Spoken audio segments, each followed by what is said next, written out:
Hello everybody and welcome to another edition of Magic Mike's, proudly sponsored by Manapool. Manapool.com is a fast-growing marketplace for Magic the Gathering that makes buying and selling cards easy. Their optimizer helps you get the best value when buying cards, and the team is focused on making it a great experience whether you're looking to buy a whole commander deck or selling off some extra cards. Use the promo manapool.com/promo/magicmikes to get 5,000 mana. That's $5 for free while supplies last. I'm Evan Irwin. We get started each week by saying hello to my two co-hosts. Power Dragon. This is your official warning that if you haven't cracked any Avatar yet, boy, are you missing out, because this set's been a lot of fun. Super fun. The internet's Ruben Bressler. Hey, everybody. I'm so excited that one of my favorite IPs is good. It's like when a comic book you like has a good movie, or like a book that you read has a good movie, it's the best. And when it has a bad product, it's the worst. Like, I'm a Gunslinger fan, and that hurt me to my core. But the fact that Avatar was good, hell yeah. Oh, I totally agree. Back when I was in my comics, when you would hear about like a new comic announced or a new team up, so like Batman and Superman had a comic there and whatnot, you're like, man, I hope it's great. And when it was good, it was comic book nirvana. And it made you feel good. Oh, dude, I was always on the other side of like, this is going to be bad, isn't it? And then when it was good, I'm like, oh, that was awesome. How dare you? How dare you? Look, the glass is always half full, and thankfully so many crossovers have been terrible, though, man. There's so many bad ones. It's true. It's true. The set itself, though, just to speak on Avatar, I've had an absolute blast with it. I've been playing a ton of limited, some constructed in there with it. I don't know, man. The set looks really cool. I would know there's a weird thing beyond my problems with 3-color, and Ruben only plays 5-color, so whatever. That's right. I have noticed it seems very difficult to force something. You know what I'm saying? Mm-hmm. Like if you get a cool rare and you really absolutely you have to go with the flow with this draft format, or you're just going to get smashed. Like you got to figure out what people are feeding you, or you're not going to do well. Yep, agreed. Yeah, I found that out. But overall, had an absolute ton and sealed. Super good time. It's funny. There's this classic Magic player thing when we get every set release where no one has any idea how to draft for like the first 2 days. Like just beautiful. Absolutely no idea. Lightning strikes are coming 13th. No one knows what's going on. It's amazing. I love that. It's so silly. It's like, what are we doing here? It's a little nobody knows what the hell's going on. Yeah, for sure. It's terrific. All right. That said, use that promo that we talked about for Manapool. Get you some free money.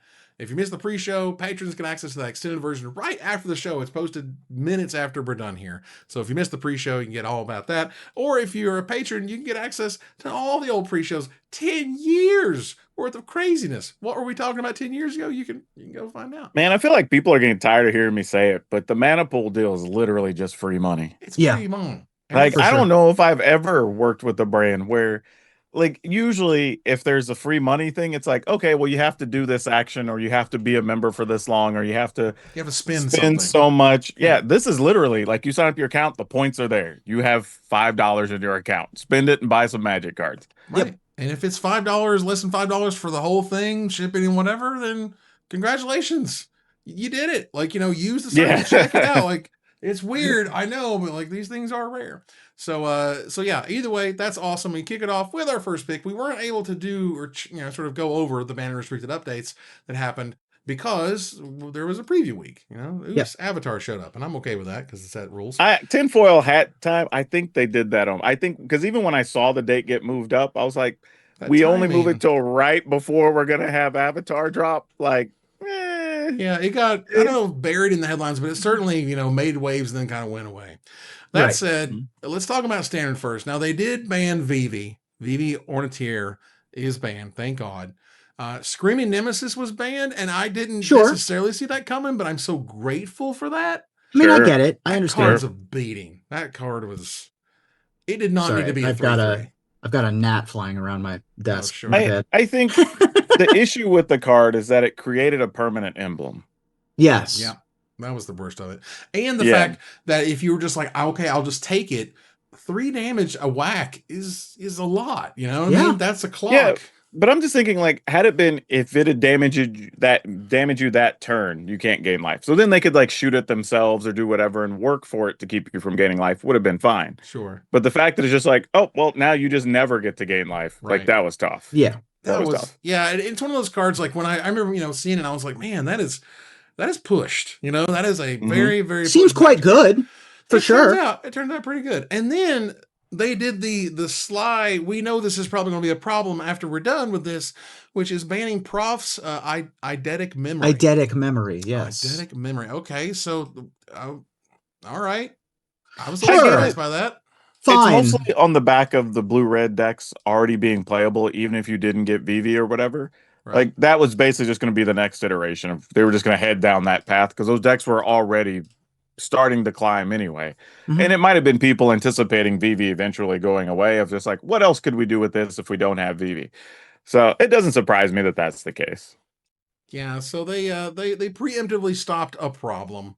And obviously right now everything's in flux. Everything's, they're playing some of the old decks and the new decks. I love the new decks. The new decks are super cool. I love seeing the fact that the allies, even though it's a bit of a, sort of a set constructed, block constructed type deck, runs a lot of the new cards. They do work really well together. And I think that's awesome. Like all the allies. Oh, definitely well designed for sure. Yeah. And it doesn't feel like overpowered. Like it feels like you can get a nut draw because that's okay. That's what happens with decks. That's fine. But it's not always crazy. It's you got to play your way around stuff. But it's also good enough to contend with standard decks of the format. Yeah, which I love that. So Vivi go away, and also conspiracy theories that they would never ban Final Fantasy cards because contractual blah blah blahs and whatever. I don't think that probably ever even I don't think that was ever a thing. Probably wasn't. I genuinely don't understand why that would even remotely come up in a contract, realistically. Yeah, it would be weird too, wouldn't it? Like, okay, yeah, that's why when I hear people say it, I'm like, what benefit is that to Square Enix? Yeah. Like genuinely, like to have that language in a contract, like that doesn't make a lot of sense. Back in the day, there was big talk about like why was there no one drop heroic creatures? Yeah.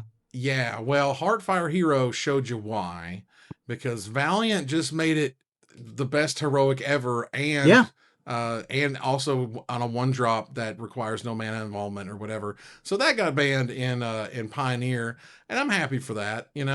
I don't know what the best rate of a red card should be at this point, but I feel like we've lived with red decks, red cards, burn cards, and so on, counting to 20 with our burn spells. What's fast enough? What's too fast? I think that line seems to keep changing year over year. Sure. You know what's crazy? Red's like the only color that doesn't have like a real Jackal Pup right now, right? Like exactly, the 2/1 for 1 to do the thing. Like, I feel like because we have actual Savannah Lions or whatever in white, we've got the green rabbit, the 2/1 in green, right? Like other colors, we have we have Cecil in black. That's a 2/3, right? Like, but for some reason, red doesn't really have a Jackal Pup type. That's interesting. Fire bending guy, the one drop. That's a 1/2. That's a 1/2. But if you have a lesson in your yard, it's a 2/2.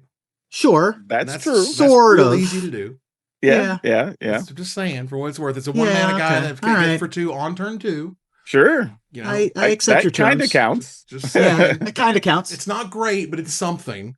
But and I'm okay with that, right? Because clearly the red deck's doing okay. Oh no, I'm just saying it's interesting that we've made all these different iterations of 1 and 2 drops to leave the red aggro deck viable, but we haven't really just had like, hey, here's a quality 2/1 for 1 of all the things.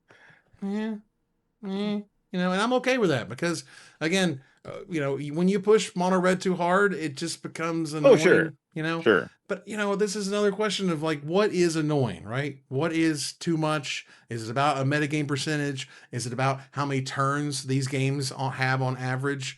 This idea of there's a whole bunch of data we don't get access to, so we don't know exactly how sort of bad it can get on the other end. But I don't know. I'm just curious because at this point, it feels like there's some amount of thresholds. And we've talked about this before where like, something's over 53% win rate, 54 or 55% win rate. It's a serious problem. There has to be some sort of threshold of like, how many turns does the red deck take to win before it's too fast, right? Yeah. I think to me, it's more about do your points of interaction matter against that deck, right? Because games can be fast, right? But if spot removal's decent or you can gain life to buy a turn or two, whatever, okay, that's fine. There's counterplay to it. I think, unfortunately, the cards we've seen banned in the red decks have taken away all those counterplay elements to where they just don't do anything is the real problem. Right. So yeah, I'll take my our mono red decks being slowed down a little bit. In Pauper, I'm sorry, let's go in Legacy rather. Entomb is banned. Yeah. Wow. Yeah. That card's That's been in the interesting. format for a long time. Yeah, I thought that was an interesting shake up. You know, it's been a minute since Reanimator's been the best deck. You know, Right. I think that it's about time. I'm not upset with it going away. You know, I various flavors of Reanimator have been very good for a very long time. Sure. Yeah, I have to say, like, I don't play a lot of the format these days, so I had to ask people, but it sounds like it really was in a lot of decks. And Yeah, the decks that it was really good in were just suppressing a lot of other things from even for being sure. played. So I get why if that's the case, again, I'm just trusting other people, but that sounds like that was probably the logic as to why it had to be banned. Huh. So yeah, it looks like it's been available in the format since September 2009. Yeah, I was gonna say since forever. So yeah, so 16 years of Entomb being legal is a lot of Entomb. Also, Nadu Winged Wisdom, another classic design Well, sure. mistake. Hmm. Just get it on out. You know what I mean? Sure. Screwed it up. The words were We knew that wrong. was coming, though. Nadu was living on borrowed time. Yeah, Yeah. I don't. Nadu was just miserable. That's what I consider miserable Magic. When it's Yeah, just I've got to keep track of all these triggers, and for it's sure. kind of ridiculous. No one's gonna be able to understand it. It's gonna be hard to explain to anybody. Like, ugh, Yeah, just the that's a worst. case where even if the card wasn't super powerful, I would get rid of it just because of like the game states it creates. Yeah, and I agree with Guy Metris on Twitch chat here. Nadu is more surprising than Entomb, but I'll take it honestly because Sure. a stupid card that does stupid things that makes Magic look ridiculous. It's very hard to understand. Like, where's the upside? You know. Yeah. Yeah. Pauper, apparently this is very controversial that High Tide was finally banned. I'm sure the Maverick Okay. Girl in chat could say a little bit about it. I mean, it was unbanned for a minute there, and they were Right. always very open about it being a trial period. Right. Like, we might So, ban it. So they did. I feel like we've always talked about high tide being a thing though in Pauper. So it Well, probably has just reached a point where like, okay, with all the new magic cards we keep making, eventually the power of high tide is going to become too much. yeah. yeah, they unbanned it in, March? And they rebanned it here in November. So, you got your 9 months of fun. Whee! Yeah. Yeah. Your 9 months of good times with your super cool broken card. And I'm kind of okay with them experimenting with it. I'm just saying, okay, Yeah. ours, say internal testing or whatever, was a bit inconclusive and it wasn't so insane. So let's give it a run and see what happens. And Yeah. then you get results for 6 months and go, this is worse than we wanted it to be. Sorry, guys. I like that. Like- I like- like that for eternal formats. I like Yeah. them saying, you know what? Let's give XYZ card 6 months. And then, like, if it needs to go back on the bench, it goes back on the bench. But for that 6 months, you get to be like, all right, that was the high tide, the second high tide era. Right. Right. We got that a lot in Vintage with like Gush coming on and going off and Golgari Grave Troll going on and coming off. And it kept the format alive. It made it was like playing jazz, And I would like to see more of that, especially in this 3-year standard that we have, where it's like, yeah, let's see what happens when we let XYZ card come off the banned list for 3 months, 6 See, like, months. I don't mind it even with high tide though, because it's also not an expensive card. Right. So if people wanted to go Pauper, out, right? That's yeah, true. It's but a no, there different are some story. expensive Pauper cards though. It's a different story for like Earthcraft and Legacy. It's a different story on that for that. Exactly. If you go out and want to get a set of high tides and spend your $2 or $3 or whatever, fine. Like it's not the end of the world. So I think that's fine. It was a fair test. We tried it. It didn't work. Right. But if like Pauper is expensive, like, as nice as you want to like juice up your car with extra stuff. I mean, you don't need the spoiler on the back. You don't need the foil brainstorm. You can just use the 5-cent brainstorm you found or wherever. So like I get it. It's fine. Pauper's fun. Oh, people in Pauper get mad like when a card gets popular and they have like that $8 or $10 uncommon. Man, they hate that. How dare you? How dare you? In Historic, man, they pre-banned so much. They pre-banned Force Negation, Frantic Search, Mystical Tutor, Entomb, and Dark Depths. I will see y'all in the timeless queues because I'm ready to play with some power, some Nintendo power, because damn, y'all. Like, I love this. Like, they're giving me that sweet legacy vintage vibe. I can still play with Dark Ritual, y'all, and 4 Necropotents right now. And Entombed. Woo! Oh my god, I love it. It's fantastic. And yeah, now you can play with Entomb and Force Negation. I'm ready for Force of Will. It's in the client. We just saw it in the Power Cube. It's all there, just waiting for us. Just wait. Yeah, I mean, Frantic Search and Tomb Reanimate is legal and timeless right now, so that seems pretty good. I love this. Evan likes this because I am just a big fan. I just let it go crazy. Just see what happens. It reminds me of that classic article by Menendian, Steve Menendian, where he was like, "What if you could play 4 Black Lotuses?" You know, and he said it was what combo, and it was aggro from goblins, and there was some sort of control with like time spiral or something. It was wild, and I thought that was brilliant. So yeah, just we let our freak. Oh, that reminds me, Evan. There's a bit of news you might enjoy. What's that? That I'm pretty sure the Arena Championship 10 is going to be timeless. Ooh. That's interesting. That's so cool. I think that is true. I need to verify, but I'm pretty sure. I'm gonna deep dive, but I think that is accurate. That would make me so happy. I love it. I love crazy wild formats. It is a very fast format. You're getting about 3 to 4 turns. That's about all you're getting. I just want you to know, if you want to dip your toe in that and you're like, I died on turn 4 3 games in a row, and I'm like, you got to turn 4? That's great. Good for you. Good for you, buddy. Like, wild game. Congrats. Awesome. Wow, that was a long game. That was incredible, dude. So yeah, and I love that when it's like when everything's like super intricate. You know what I mean? Like, do you do this? Do you use the fetch land now? Like, it's great. Love that stuff. All right. So that said, they banned a bunch of stuff, unfortunately, but they didn't ban it in Timeless as they should. So go play with your broken toys and have fun. All right. Let's they announced the dates for 2026, and like, okay. Was there much different about this year's cadence versus next year's? Maybe a little bit closer? Not that I noticed. It looks like my LARP schedule. It was the first thing that I noticed to me, which I thought was very funny, because there's 8 dates and they're evenly spread out, or there's 7 dates and they're evenly spread out. That was very funny to me. Yeah, I mean, it's nice that they announced the dates. That makes me happy. Okay.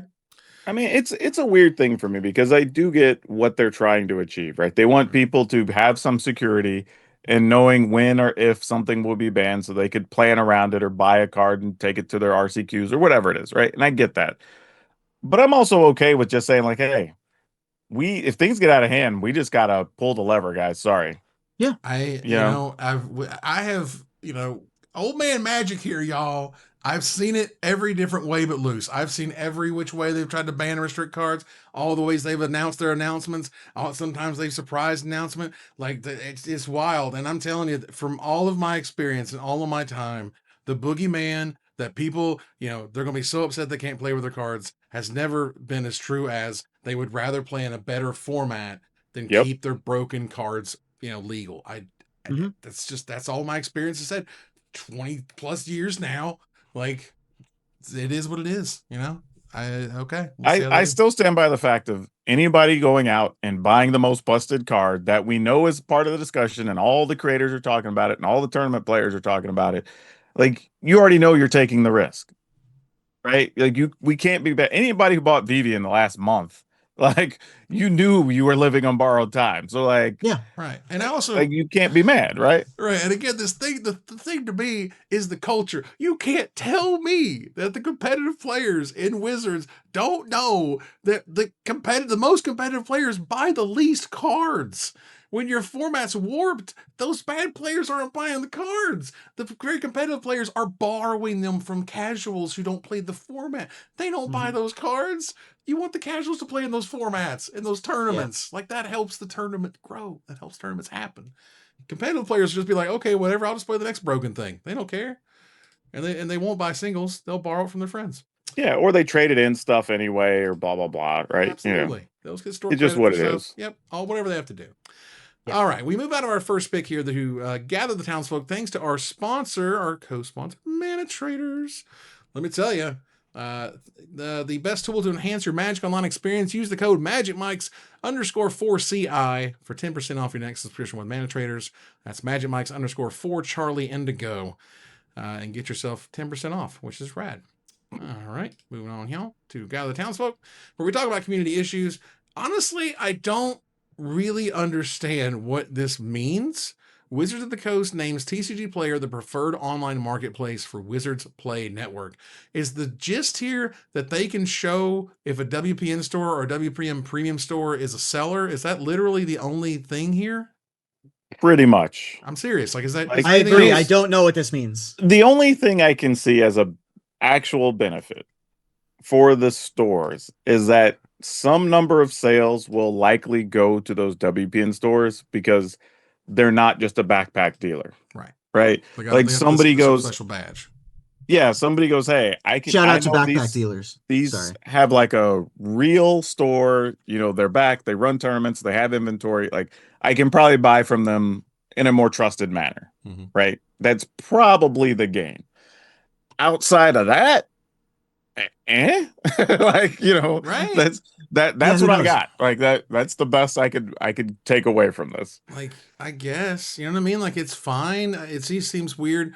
It seems weird when at any point in time when Wizards kind of plays favorites, whether it's with the distributor or whether it's with the marketplace or anything where it's sort of, there's a competitive environment and they were like, we choose this outlet for special reasons that we're not exactly going to explain. We're like, oh, right. I don't know why, like, because there's other markets, manapool.com, that, you know, also provide you the ability to buy and sell cards, and they're not terrible or whatever, but sure. Dirty secret, a lot of stores are on both platforms. Oh, well, yeah, they are. Oh, they so are. It's fine. If you see they have the badge, you could still buy from them on Manapool. I'm just saying. Yeah. Yes. Yeah. Many places and or backpack, you know, dealers, they have the technology to list their items on more than one marketplace at a time. Yeah. It's also where you'll find the issue where you'll snatch up something on eBay or Amazon or on their website, and then all of a sudden they'll be like, oh, you know, sorry, we don't have it because we oversold. Because everyone rushed to buy the card. The software only works so fast. It didn't remove the quantities from the other websites. I'm telling you, this happens all the time. So yeah, and that's just is what it is. Yeah. The only other thing it says is, you know, they'll get exclusive scoops, which really is just like you'll probably get a preview card or something or whatever on, you know, TCGPlayer, but that's not really a value add to anyone. Like that's just kind of all right. You'll get some things to show off or maybe get to write a random article about a thing or whatever, which is cool, I guess, for them as a website. But I just don't know as a consumer if it really changes much. I do think there is some trust building there that is good if you're trying to figure out who to buy from. So that's kind of a neat thing. Well, but I think that's the only thing it does for consumers personally. Yeah. Well, Wizards, you know, really, really wants you in the WPM program. Clearly, they don't just want it, they require it. But they want you to do well. They want you to be a premium store if you can. So if they can sell you what this is good for and say, hey, at some point down the line, they're going to say, if you're a premium versus not premium store, you get this much more percentage of sales. They'll have that number one day. Yeah. And they'll be able to go and say, hey, because to get WPN Premium, for those who don't know and don't own stores, you got to jump through a whole bunch of hoops and you got to have a certain level of quality of the furniture that you have and the signs that you have and the lights and whatever. And they want a full walkthrough and all this stuff. So to jump through those hoops, you want to make it worth it. And I can see this being one of those things of like, here's what you get. And you'll get an extra percentage of sales because people trust your business that much more because you put in the work to get premium. Now, and I also say this, like to bring up something you mentioned there. Again, I was saying, like, hey, here's a benefit to the consumer.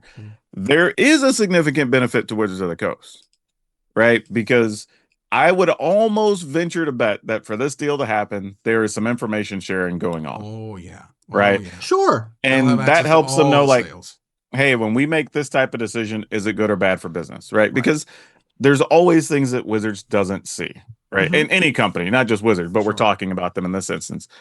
Wizards has the ability here to get access to more information, right? That they wouldn't have otherwise, and get direct feedback from when we made this announcement or this thing got banned or this conversation was big on social media or whatever it is, Right. they can see if it has a direct impact on the grand scope of just retailers as a whole. Yeah, for better sure. and clear from a centralized piece of information, which makes it a Right. lot easier to consume than asking all your retail partners to all send individual stuff in or whatever when you have a question.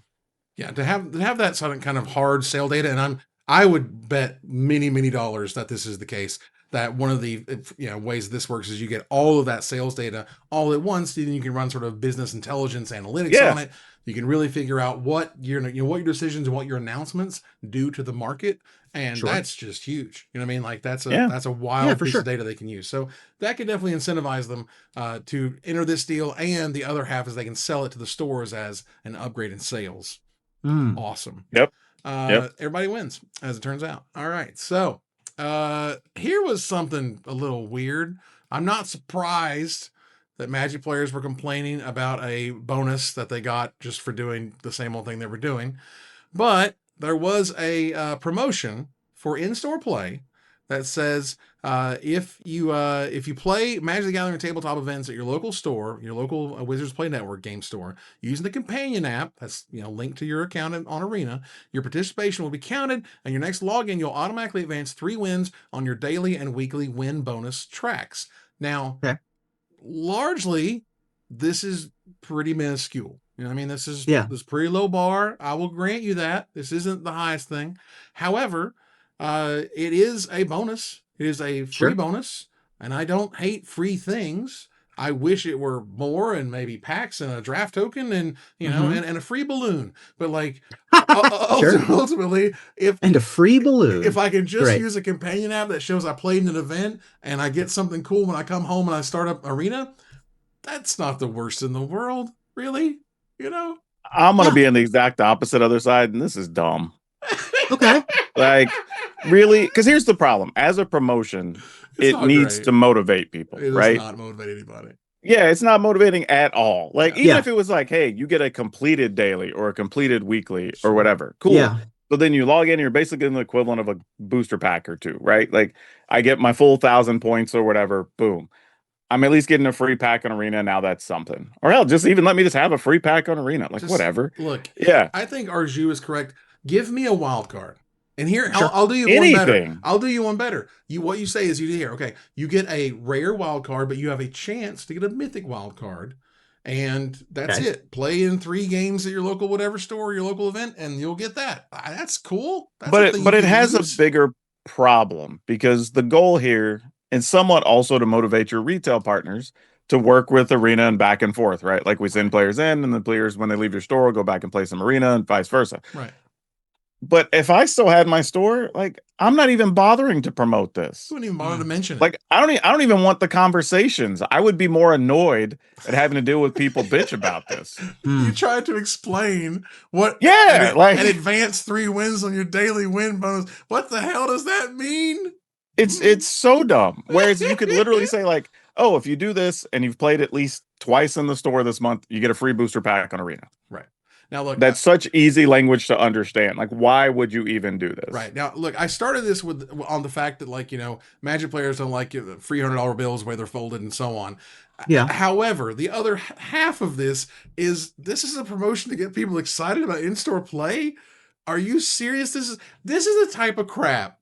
This is the type of crap where somebody in the C-suite was like, you need to cut down the reward. You can't give them that. You can't give them a pack or a whatever or this or that or 5,000 gold. No. Just give them 3 wins towards their daily whatevers, and we'll see how they feel about it. Dude, we could have given them extra orbs on the mastery track so they could pick out their prize. Yep. We could have given them a free pet that we just make something and, like, hey, you get maybe it's a pair of dice or something since you went to a local store or whatever, right? Like, I could list probably 10 things that would be low cost that we could do that are way better than 3 random wins on the win track. Like, it's just joke level, really. Honestly, it's a little silly. Now, again, I don't like Magic players complaining about free stuff, but when the free stuff is just like weird and hard to even explain what it is.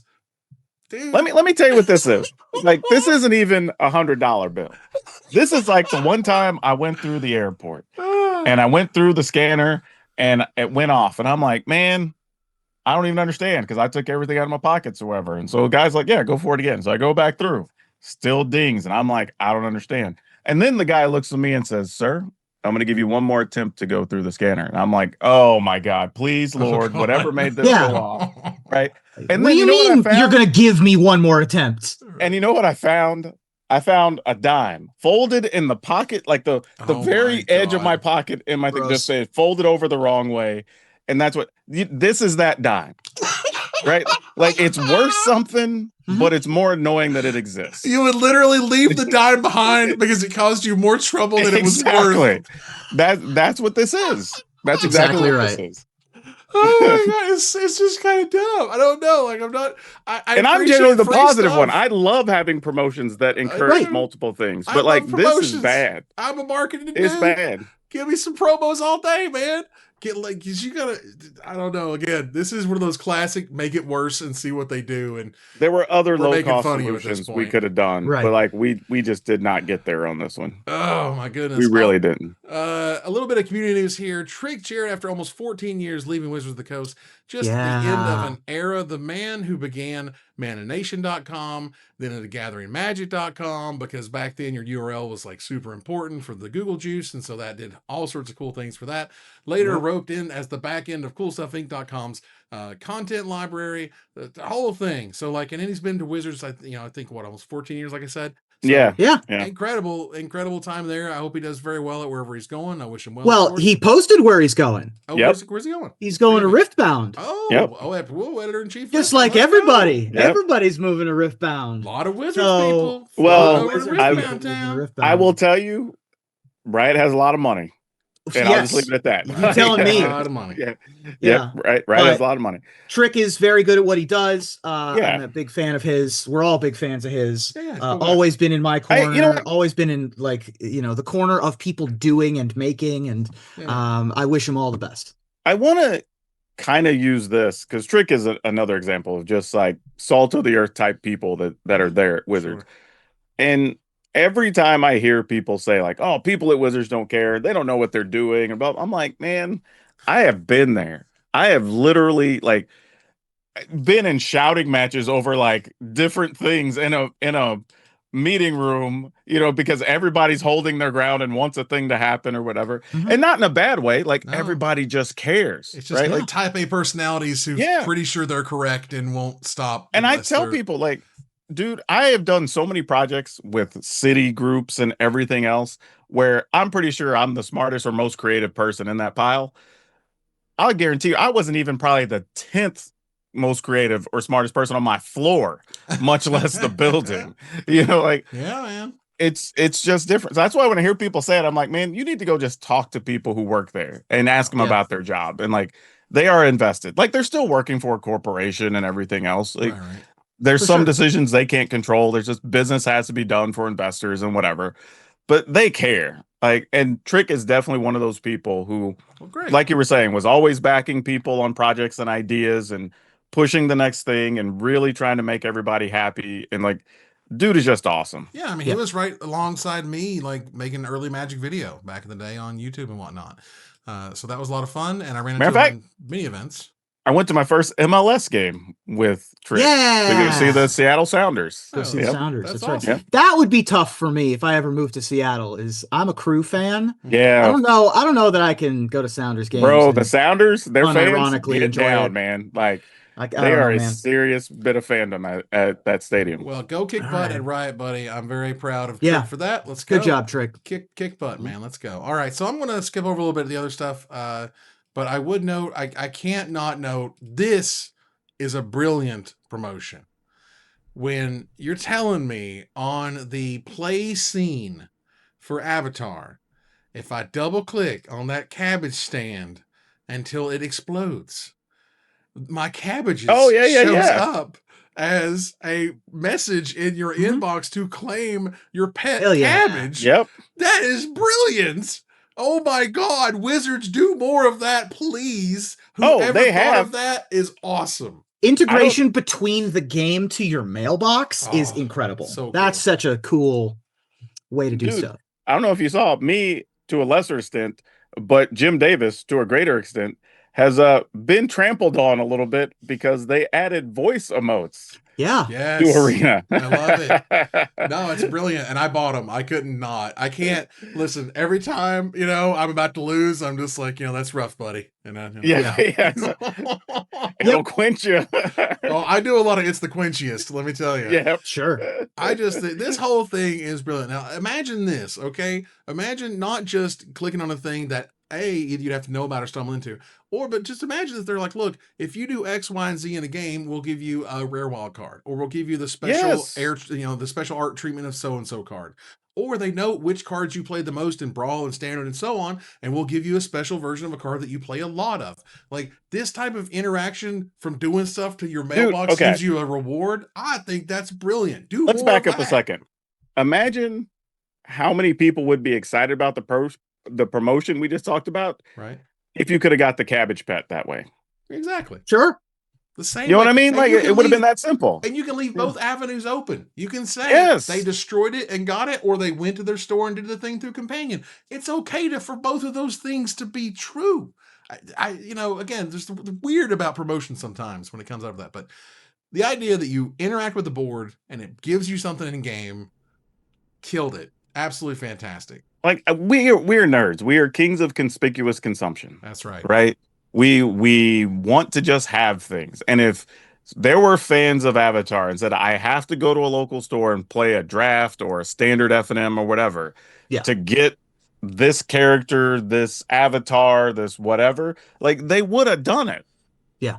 Right. It's funny. Like there are certain treatments, for the cardboard that they never put on Arena for one reason or other or whatever, but imagine if they took some of them or one of them, or maybe the super special one that they have serialized or whatever, and they make you jump through a hoop to get that treatment, whatever it happens to be. Like they already have, these, the reward boards or whatever they call them, the achievements.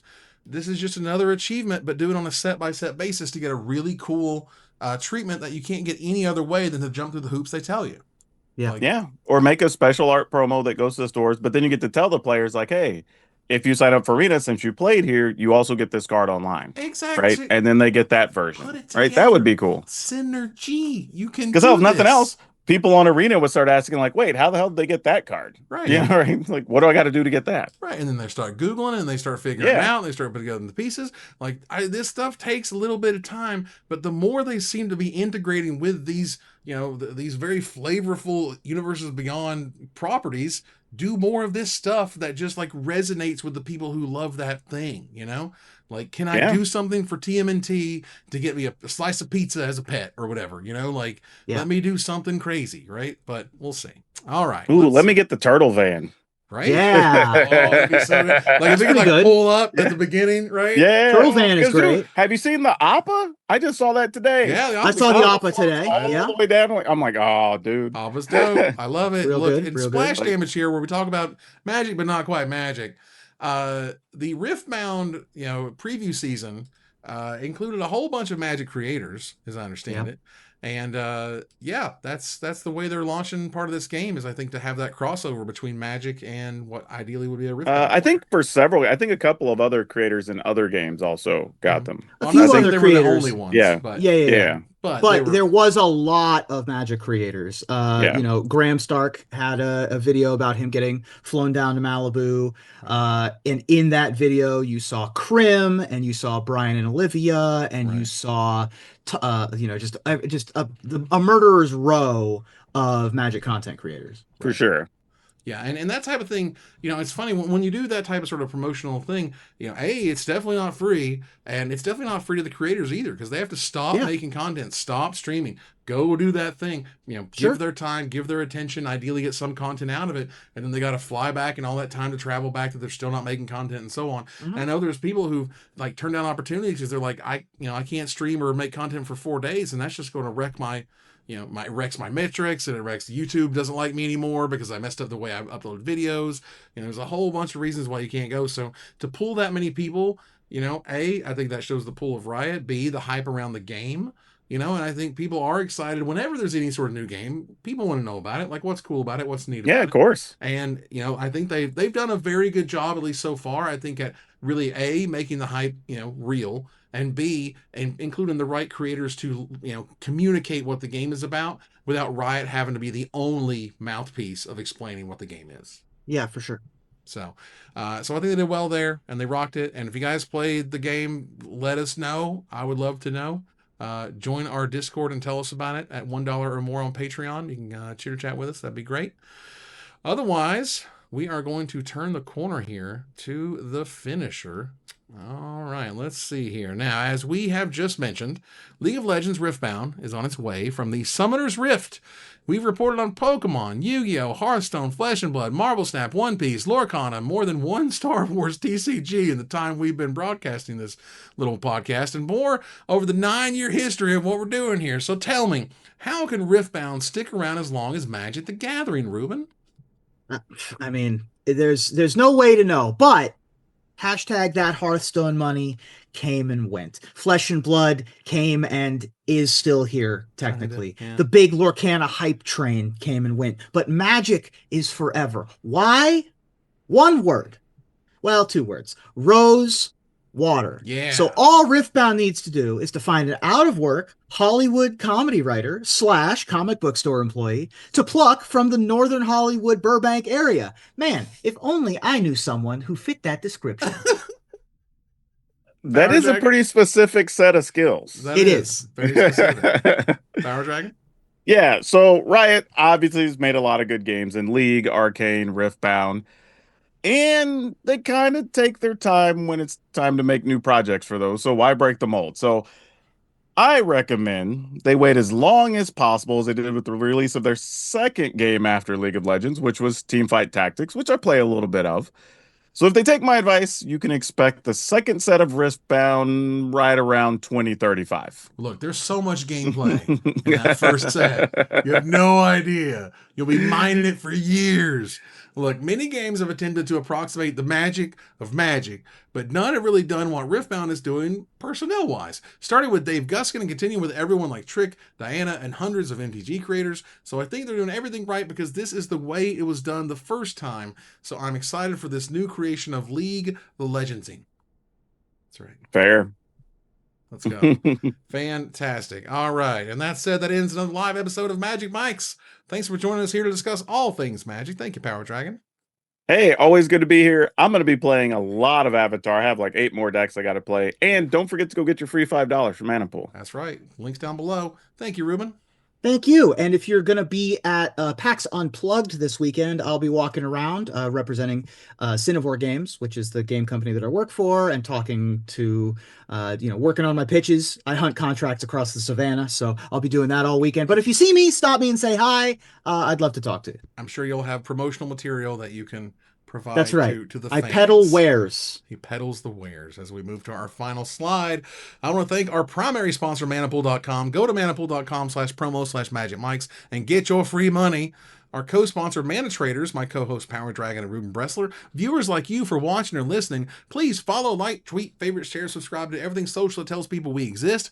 Catch us on our exclusive member Discord. Subscribe to that Patreon. Watch us live on Twitch. Join us live or taped on YouTube. Follow us on Blue Sky. Join us here next week, same time, same place, for another episode of Magic Mics. Good night, everybody.